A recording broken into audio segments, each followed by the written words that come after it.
Hello friends, welcome to Chandravarshini audio stories.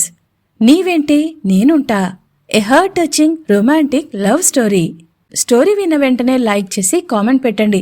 దయచేసి వెంటనే subscribe కూడా చేసుకోండి. నిన్నే ప్రేమిస్తా స్టోరీ లాగా ఇది కూడా పూర్తి రొమాంటిక్ లవ్ స్టోరీ. దీనికి కొద్దిగా హారర్ జోడించాను అంతే. అందుకని నా మాటగా ఒక్కసారి విని చూడండి, మీకే తెలుస్తుంది. విస్మయ తన కారును పార్కింగ్ నుండి తీసుకొని రావడానికి వెళ్ళింది. వైద్య దూరంగా నిలబడ్డాడు. కారులో కూర్చున్న తర్వాత ఆమె ఫోన్ రింగ్ అయింది. హా పెదనాన్న, చెప్పండి అని అడిగింది విస్మయ. ఏంటి విస్మి, స్టూడెంట్స్కి 2 వీలరే నాట్ అలౌడ్ అంటే నువ్వు ఏకంగా కాలేజ్కి 4 వీలర్ తెచ్చావు. This is very bad. మళ్లీ క్లాసెస్ ఎగ్గొట్టి ఎక్కడికి ప్రయాణం అని సీరియస్గా అడిగాడు నాగేంద్రరావు. పెదనాన్న, నీకు తెలుసు కదా, మన జయంత్ వల్ల మన కాలేజ్కి ఎంత మంచి పేరొచ్చింది. పైగా ఈరోజు సాయంత్రం అవార్డ్ ఫంక్షన్ ఉంది. అక్కడ నువ్వే చీఫ్ గెస్ట్వి. మళ్ళీ నన్ను ఎక్కడికి అని అడుగుతున్నావా అని ఎదురు ప్రశ్నించింది. అవును తల్లి, ఫంక్షన్ సాయంత్రం కదా, ఇప్పుడు వెళ్ళడం ఎందుకు అని అడిగాడు నాగేంద్రరావు. ఆయనకు కోపం వచ్చిందని కనిపెట్టింది విస్మయ. ఈయనకు ఎంత చెప్పినా అర్థం కాదనుకుని, పెదనాన్న నేనేం చిన్నపిల్లని కాదు, పైగా మెడికల్ స్టూడెంట్ని. నువ్వు వైద్య గురించి ఎప్పుడూ తప్పుగా అర్థం చేసుకుంటావు. మా లిమిట్స్ మాకు తెలుసు అని చెప్పింది విస్మయ. దాంతో ఆయన ఫోన్ కట్ చేశాడు. విస్మయ, జయంత్ వైద్య, నిఖిల్, ఆనంద్, శివాని వీళ్ళ5గురు మంచి ఫ్రెండ్స్. మెడికోస్ 3rd ఇయర్ చదువుతున్నారు. చదువులో, కల్చరల్ యాక్టివిటీస్లో, చారిటీలో కూడా మొదటి నుండి ముందుంటారు. అదే వీళ్లను కట్టిపడేసి ప్రాణ స్నేహితులుగా మార్చింది. మళ్లీ వీళ్లలో విస్మయ వైద్యుల బాండింగ్ వేరేగా ఉంటుంది. అది ప్రేమో స్నేహమో ఏంటో తెలీదు. ఇంకొక సంవత్సరమైతే ఎక్కడి వాళ్ళక్కడ వెళ్ళిపోతారు. అప్పటిలోపే వీళ్ల స్నేహాన్ని ప్రేమలోకి టర్న్ కావాలని వాళ్లని ఇష్టపడే ప్రతి ఒక్కరి అభిప్రాయం అదే. విస్మయ తన కారుని తీసుకుని వెళ్లి వైద్య ముందు ఆపింది. ఏంటింత లేటు అని అడిగాడు వైద్య. ఏం లేదు అని చెప్పింది విస్మయ. ఎప్పుడూ ప్రశాంతంగా ఉండే ఆమె ముఖం కొంచెం చిరాగ్గా కనిపించింది. ఆగిన కారులో ఎక్కిన జయంత్ వైద్య ఆమెను అడిగాడు. డీన్ ఫోన్ చేశారా అని అడిగాడు వైద్య. ఇప్పుడు ఆయన టాపిక్ ఎందుకు, నాకు మూడ్ పాడు చేసుకోవడం ఇష్టం లేదు అని చిన్నగా చెప్పింది విస్మయ. నువ్వు నాతో స్నేహంగా ఉండటం ఆయనకిష్టం లేదు అన్నాడు జయంత్ వైద్య. ఇది మనం ఈ కాలేజీలో జాయిన్ అయిన వారం నుండే చెప్తూ ఉన్నావు. నేను విన్నానా? ఇప్పుడు అంతే అంది విస్మయ. నువ్వు మొండిదానివి నవ్వుతూ చెప్పాడు వైద్య. చూడు జయ, స్నేహం ప్రేమ రెండూ ఒక్కొక్కసారి ఒకటే అనిపిస్తుంది. కాని రెంటి మధ్య మనకు ఏర్పడని చిన్న గీత ఉంటుంది. అది ఎదుటి వాళ్లకు అర్థం కాకున్నా ఆ స్నేహితులకు తెలుసు. అలాగే ఒకరు చెప్తే పుట్టడం, ఒకరు చెప్తే పోవడం అది స్నేహమూ కాదు, ప్రేమ కాదు అని ఖచ్చితంగా చెప్పింది విస్మయ. సరేరా, ముందు మనం ఎక్కడికి పోవాలి అని అడిగాడు జయంత్. వీళ్లు మాటల్లో ఉంటూనే చేరాల్సిన గమ్యం చేరుకున్నారు. ఎదురుగా జెంట్స్ బ్యూటీ పార్లర్ బోర్డుంది. దాన్ని చూసి ఆశ్చర్యపోయాడు వైద్య. ఇక్కడికా? ఎందుకు ఆశ్చర్యంగా అడిగాడు వైద్య. మొదలైందా నీ ప్రశ్నల వర్షం అని చిరుకోపంగా చూసింది. సాయంత్రం ఫంక్షన్ పెట్టుకుని ఎందుకు ఏంటి అని అడుగుతావు. బ్యూటీ పార్లర్కి ఎందుకొస్తారు? ఎంత బ్రిలియంట్ అయితే మాత్రం ఏం లాభం, కామన్ సెన్స్ లేదు అని విసుగు నటిస్తూ అంది విస్మయ. ఇంకా అర్థం కాక అలాగే నిలబడ్డాడు జయంత్ వైద్య. ఓ మనిషి, ఈ గడ్డం ఎందుకు పెంచుకున్నావో తెలుసా అడిగింది విస్మయ. తెలీదన్నట్టు ముఖం పెట్టాడు జయంత్ వైద్య. అయ్యో, ఈ మధ్య గడ్డం పెంచడం ఫ్యాషన్. దీన్నిప్పుడు అందంగా ట్రిమ్ చేసి ఫేషియల్ మసాజ్ చేయిస్తే అందమైన జయంత్ వైద్య ఇంకా మెరుస్తారు అని నవ్వుతూ చెప్పింది విస్మయ. అది విన్న జయంత్ అయోమయంగా చూశాడు. ఏయ్ పిచ్చి, నేను వెళ్లేది అవార్డ్ ఫంక్షన్కి, పెళ్లి చూపులకి కాదు అని చురుగ్గా చూస్తూ చెప్పాడు వైద్య. అవేమీ పట్టించుకుని విస్మయ బ్యూటీ పార్లర్ వాళ్లకు జయంత్ని అప్పచెప్పింది. ఒక 2-3 గంటల్లో బయటకొచ్చిన జయంత్ వైద్యను చూసి మురిసిపోయింది విస్మయ. నేను చెప్పలేదా ఎంత అందంగా ఉన్నావో చూడు అని చిన్నపిల్లలా సంబరంగా చూసింది విస్మయ. చాలే, కోతిలా ఉన్నా నీ కళ్లకు నేను అందంగానే కనపడతాను అని చిన్నగా నవ్వుతూ అన్నాడు జయంత్. తరువాత ఇద్దరూ రెస్టారెంట్కి వెళ్లారు. అక్కడ వీళ్ల గ్యాంగ్ కూడా వచ్చింది. అరే జయంత్, నిజంగా ఈరోజు కొత్తగా కనిపిస్తున్నావురా. ఏమైనా విస్మయ థాట్స్ని మెచ్చుకోవాలి అని అన్నాడు నిఖిల్. ఏంట్రా, నీ తోక ఇంకా రాలేదే? ఈసారి నా పైన పడ్డావు అని అడిగింది విస్మయ. ఇంతలో దూరం నుండి శివాని వస్తూ కనిపించింది. అదిగో వస్తుంది చూడు అని చూపించాడు ఆనంద్. అవార్డొచ్చిన సందర్భంగా ఆ రోజు మొత్తం బిల్ జయంత్ పే చేశాడు. ఆ గ్రూప్ ఎప్పుడు పార్టీలకు వెళ్లినా సినిమాలకు వెళ్లినా విస్మయనే బిల్ పే చేస్తుంది. ఈ రోజు తనని బిల్ పే చేయనిస్తేనే తను రెస్టారెంట్కి వస్తానని జయంత్ చెప్పడంతో విస్మయ ఊరుకుంది. విస్మయ వాళ్ల తాతగారు వీరమహేంద్ర ప్రసాద్ చాలా సంపాదించారు. దాన్ని ఆయన చిన్న కొడుకు విస్మయ తండ్రి అమరేంద్ర పెంచారు. విస్మయకు 10 సంవత్సరాల వయసులో తల్లిదండ్రులు ఒక ప్రమాదంలో చనిపోవడంతో అదంతా ఆమె పెదనాన్న నాగేంద్రరావు చూసుకుంటున్నాడు. చిన్న కొడుకు అమరేంద్ర చనిపోయాక వీరమహేంద్ర ప్రసాద్ కుంగిపోయారు. అప్పటినుండి పెద్ద కొడుకు నాగేంద్రరావు ఆ బాధ్యతలన్నింటినీ చూసుకుంటున్నాడు. ఈయనకు ఒక అబ్బాయి, పేరు వరుణ్. విస్మయ అంటే ప్రాణం పెడతాడు. తండ్రి పద్ధతులు పడవు. విస్మయ ఆమె తండ్రిలాగే చాలా మంచిదనే పేరుంది. ఆ మంచితనమే వద్దని పెద్దనాన్న చెప్తూ ఉంటాడు.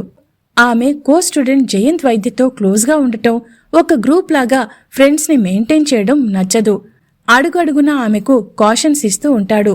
అది చూసే వాళ్లకు తెలుస్తూనే ఉంటుంది. దాంతో విస్మయ ఆయనకు విలువ ఇస్తూనే తాను ఏంటన్నది తెలియజేస్తూనే ఉంటుంది. దాంతో విస్మయ పైన ఒక విధమైన ఫీలింగ్ ఏర్పడింది. అది ద్వేషమా కాదా అనేది మనం చెప్పలేం. సాయంత్రం 6 కావస్తోంది. అక్కడికి లేత ఆకుపచ్చ చీరలో నలుపు రంగు స్లీవ్లెస్ బ్లౌజ్లో అందంగా మెరిసిపోతూ విస్మయ అడుగుపెట్టింది. పేరుకు తగ్గట్టు ఆమె అందాన్ని అందరూ విస్మయంగా చూస్తూ ఉండిపోయారు. ఆడిటోరియం అంతా హడావిడిగా ఉంది. అతిథులంతా మాట్లాడారు. చీఫ్ గెస్ట్ నాగేంద్రరావు చేతుల మీదుగా అవార్డు తీసుకున్నాడు జయంత్ వైద్య. తన పక్కన విస్మయ ఉన్నా కూడా జయంత్ వైద్య కళ్ళు ఎవరికోసమో వెతుకుతూ ఉన్నాయి. ఇంతలో ఒక పెద్ద మనిషి వస్తూ కనిపించాడు. ఆ పెద్ద మనిషిని చూసిన జయంత్ వైద్య కళ్ళు మిలమిలా మెరిశాయి. నిఖిల్కి సైగ చేయగానే అతను వెళ్లి ఆ పెద్ద మనిషిని తీసుకొచ్చి ఆడియన్స్లో కూర్చోబెట్టాడు. ఇంతలో ప్రెస్ వాళ్లు క్వశ్చన్స్ వేయడం మొదలుపెట్టారు. మిస్టర్ వైద్య, మీరు అతీంద్రియ శక్తులను నమ్ముతారా అని ఒక రిపోర్టర్ అడిగాడు. దానికి జయంత్ వైద్య చిన్నగా నవ్వాడు. నేను ఒక క్వశ్చన్ రైజ్ చేస్తాను, సమాధానం చెప్పండి అని అడిగాడు జయంత్ వైద్య. ఆ రిపోర్టరే కాకుండా అందరూ అతని వైపు ఆతృతగా చూశారు. దేవుడున్నాడా లేడా క్వశ్చన్ వేశాడు వైద్య. అందరూ ఒకరి ముఖాలొకరు చూసుకున్నారు. హాల్లో గుసగుసలో మొదలయ్యాయి. కొంతమంది ఉన్నాడని, కొంతమంది లేడని చెప్పారు. ఇంతలో ఒక లేడీ రిపోర్టర్ క్వశ్చన్ చేసింది. మీరు చెప్పండి వైద్య అని అడిగింది. నా దృష్టిలో దేవుడున్నాడు. ఎందుకంటే ఈ ప్రపంచం నడిచేదే ఏదో ఒక శక్తి వల్ల. మంచిని దేవుడు అంటాం, చెడుని దయ్యం అంటాం. మనం చూసే చూపుని, ఆలోచించే విధానాన్ని బట్టి మన అభిప్రాయం మారుతుంది అని చెప్పాడు జయంత్. ఇక్కడ నిఖిల్ని చూసిన ఆ పెద్ద మనిషి, నువ్వు మా ఓడి ఫ్రెండ్వా అడిగాడు. అవునండి చెప్పాడు నిఖిల్. ఏముందయ్యా ఈ చదువులల్లా, తెలుగున్నోడు ఏడున్నా సంపాదిస్తాడు, ఈడికచ్చి చదవనక్కర్లేదు అని నిర్లక్ష్యంగా అన్నాడు ఆ పెద్ద మనిషి. ఆయన్ని చూస్తే డబ్బున్న వాడిలా ఉన్నాడు. అడుగడుగునా అందరినీ క్రిటిసైజ్ చేస్తూ మాట్లాడుతున్నాడు. ఆయన వాలకం జయంత్ ఫ్రెండ్స్కి ఎందుకో నచ్చలేదు. ఏమనుకుంటున్నాడు ఈయన, చదువును ఎంత చీప్గా చూస్తున్నాడు అని ఆశ్చర్యపోయారు. అసలు ఇప్పటి వరకు ఎవ్వరూ కూడా వాళ్ల ఫ్యామిలీస్ గురించి మాట్లాడుకున్నది లేదు. అందుకే ఆయన్ని ఆశ్చర్యంగా చూశారు. మెల్లిమెల్లిగా ఎక్కడి వాళ్ళక్కడ వెళ్ళిపోయారు. ఇంతలో జయంత్ అక్కడికొచ్చాడు. నన్ను ఆశీర్వదించండి మావయ్య అని ఆ పెద్దాయన కాళ్లకు నమస్కరించాడు. ఆ చాలే, ఈ దండాలు కోదండాలు ఎందుకుగాని మంచిగా డబ్బు సంపాదించు అని దీవించాడు. తన ఫ్రెండ్స్ను పరిచయం చేశాడు జయంత్. గాయ్స్, ఈయన నా మేనమామ, పేరు వీరమల్లు. నేనీ స్థితిలో ఉండటానికి ఈయనే కారణం అని చెప్పాడు జయంత్. వాళ్లందరూ వీరమల్లుకు నమస్కారం పెట్టారు. ఏందిది, మీ దండులో ఆడంగులు కూడా ఉన్నారేటి అని విస్మయ శివానీలను విచిత్రంగా చూస్తూ అడిగాడు వీరమల్లు. అప్పుడు అక్కడి వాళ్లకు ఆయన మనస్తత్వం, సంస్కారం అర్థమైంది. దాన్ని పట్టించుకోకుండా చిరునవ్వు నవ్వాడు జయంత్ వైద్య. మావయ్య మహా రాలేదా? మనింటికి వెళ్దాం పదా అని అన్నాడు జయంత్. ఏంది ఇంతోడు కార్యానికి మహా ఎందుకురా దండగా? అయినా నేనీడ ఉండనీకి రాలా, ఏదో ఒకటే నసపెట్టావుగా, అందుకే వచ్చా. ఓ గంటలో ట్రైన్ ఉంది, వెళ్ళిపోతా అని చెప్పి ఆ మాట ఈ మాట మాట్లాడి వెళ్ళిపోయాడు వీరమల్లు. ఆయన వెళ్ళిపోయాక ఎవ్వరికీ డిన్నర్ కూడా చెయ్యాలని అనిపించలేదు. హేయ్, ఏంటలా ఉన్నారు? పదండి డిన్నర్ చేద్దాం అని హుషారుగా అన్నాడు జయంత్. దానికి అతన్ని చురుగ్గా చూసింది విస్మయ. ఏంటి డిన్నరా? మీ మామయ్య మాటలకి కడుపు నిండిపోయింది అని కోపంగా అన్నాడు ఆనంద్. దానికి జయంత్ వాళ్ళందరినీ చూసి నవ్వాడు. ఓహో, ఆయన మాటలేం పట్టించుకోవద్దు, పల్లెటూరు కదా, మళ్ళీ పొలిటీషియన్, ఊళ్ళో డబ్బు అవసరమున్న వాళ్లకు ఫైనాన్స్ ఇస్తాడు, అందుకే అలా మాట్లాడతాడు అని తేలిగ్గా తీసేశాడు జయంత్. మరి మీ అమ్మా నాన్న? హఠాత్తుగా అడిగింది విస్మయ. ఆమెను చూశాడు జయంత్. నాన్న నా చిన్నప్పుడే చనిపోయారు. అమ్మ నేను 10th చదువుతున్నప్పుడు చనిపోయింది. ఇక అప్పట్నుండి మా అమ్మ అన్నయ్య అయిన ఈ మామయ్య దగ్గర ఉంటున్నాను అని చెప్పాడు జయంత్. సొంత మేనమామ ఇలా మాట్లాడడమేమిటి అని ఆశ్చర్యంగా అడిగాడు నిఖిల్. దానికి ఒక్కసారి గాఢంగా ఊపిరి తీసుకుని వదిలాడు.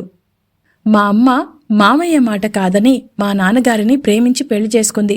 మా నాన్నగారు అపోజిషన్ పార్టీ లీడర్, చాలా ముందు చూపున్న వ్యక్తి.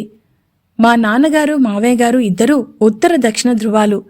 మా నాన్న అందరినీ నా వాళ్లనుకుని ఆదుకున్నాడు. చివరకు ఆస్తులన్నీ కరిగిపోగా నాన్నగారు అనారోగ్యంతో చనిపోయారు. అప్పుడు నన్ను అమ్మను తీసుకొచ్చి తనింట్లో పెట్టుకున్నాడు. అమ్మ చనిపోయే టైంలో నన్ను ఖచ్చితంగా డాక్టర్ని చదివించమని మా మామయ్య దగ్గర మాట తీసుకుంది.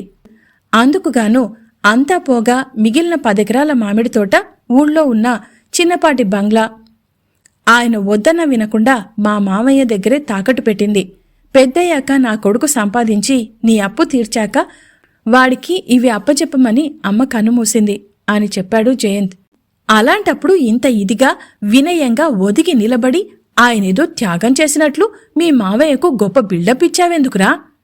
ఈ రోజుల్లో తాకట్టు పెట్టిన ఆస్తిని కబ్జా చెయ్యాలని చూస్తారు. కాని మా మావయ్య అలా కాకుండా మా అమ్మ మాటకు కట్టుబడి నన్ను చదివించి ఇంతవాణ్ణి చేసింది ఆయనే కదా, అచ్చాలదా అని అన్నాడు జయంత్. మరి మీ నాన్నగారు మీ మావయ్యకు అపోజిషన్ లీడర్ కదా, ఇప్పుడు ఆ 2 పార్టీలేమయ్యాయి అని కుతూహలంగా అడిగింది శివాని. జరిగిన గొడవలన్నీ మరిచి మా అమ్మను చేరదీసినందుకు అందరూ మా మామయ్య మంచితనాన్ని మెచ్చుకున్నారు. దాంతో మా నాన్నగారికి మద్దతు ఇచ్చేవాళ్లందరూ మా మామయ్య పార్టీలో కలిసిపోయారు అని చెప్పాడు జయంత్.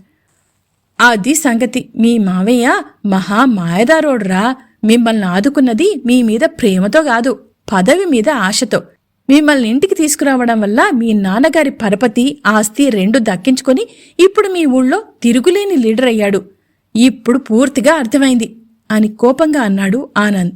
దానికి చిన్నగా నవ్వి చెప్పాడు జయంత్. నన్ను చదివిస్తున్నాడు. నా దృష్టిలో అదే 100 కోట్ల ఆస్తితో సమానం. నాకు ఆ ఆస్తులతో పనిలేదు చిన్నగా నవ్వి చెప్పాడు జయంత్. జయంత్కి వీరమల్లుకి మధ్య అనుబంధం ఇలాగే సాగుతుందా? తన తండ్రి మిగిల్చిన ఆస్తి జయంత్కి దక్కుతుందా? తెలుసుకోవడానికి తరువాత పాటు వినండి. విన్న వెంటనే లైక్ చేసి కామెంట్ పెట్టండి. అలాగే ఫస్ట్ టైం నా ఛానల్ని చూస్తున్న వాళ్ళు ఎవరైనా ఉంటే వెంటనే సబ్స్క్రైబ్ చేసుకోండి. Thank you so much.